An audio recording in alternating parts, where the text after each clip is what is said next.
శుక్లాంబరధరం విష్ణుం శశివర్ణం చతుర్భుజం ప్రసన్నవదనం ధ్యాయేత్ సర్వవిఘ్నోపశాంతయేత్.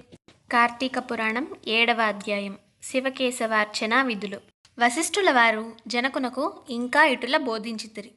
రాజా, కార్తీక మాసము గురించి, దాని మహత్యము గురించి ఎంత వినుననో తనివి తీరదు.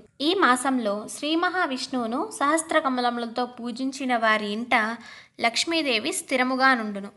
తులసీ దళములతో గాని బిల్వపత్రములతో గాని సహస్రనామ పూజ చేసిన వారికి జన్మరాహిత్యము కలుగును.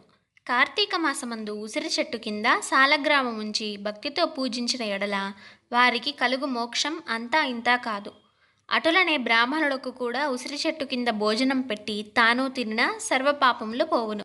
ఈ విధముగా కార్తీక స్నానములు దీపారాధనలు చేయలేని వారు ఉదయం సాయంకాలం ఏ గుడికైనను వెళ్ళి భక్తితో సాష్టాంగ నమస్కారములైనా చేసిన ఎడల వారి పాపములు నశించును. సంపత్తి గలవారు శివకేశవుల ఆలయములకు వెళ్ళి భక్తితో దేవతార్చన హోమాదులు దానధర్మములు చేసినచో అశ్వమేధము చేసినంత ఫలము దక్కుటయేగాక వారి పితృదేవతలకు కూడా వైకుంఠ ప్రాప్తి కలుగును. శివాలయమును గాని విష్ణాలయమును గాని జెండా ప్రతిష్ఠించినచో యమకింకరుడు దగ్గరకు రాలేరు సరికదా.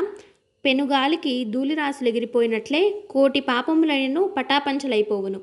ఈ కార్తీక మాసంలో తులసి కోట వద్ద ఆవు పేడతో అలికి వరిపిండితో శంఖచక్ర ఆకారములు గల ముగ్గులు పెట్టి నువ్వులు ధాన్యం పోసి వానిపై ప్రమిద నుంచి నిండా నువ్వుల నూనె పోసి వత్తిని వేసి వెలిగించవలను.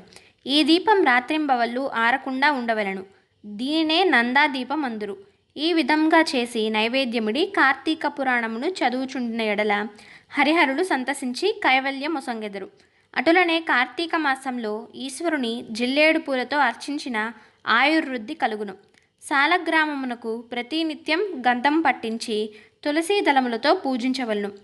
ఏ మనుజుడు ధనము బలము కలిగియు కార్తీక మాసమందు పూజాదులను సలపడో ఆ మానవుడు మరు జన్మలో సునకమై తిండి దొరక్క ఇంటింటా తిరిగి కర్రలతో దెబ్బలు తింటూ నీచస్థితిలో చచ్చును.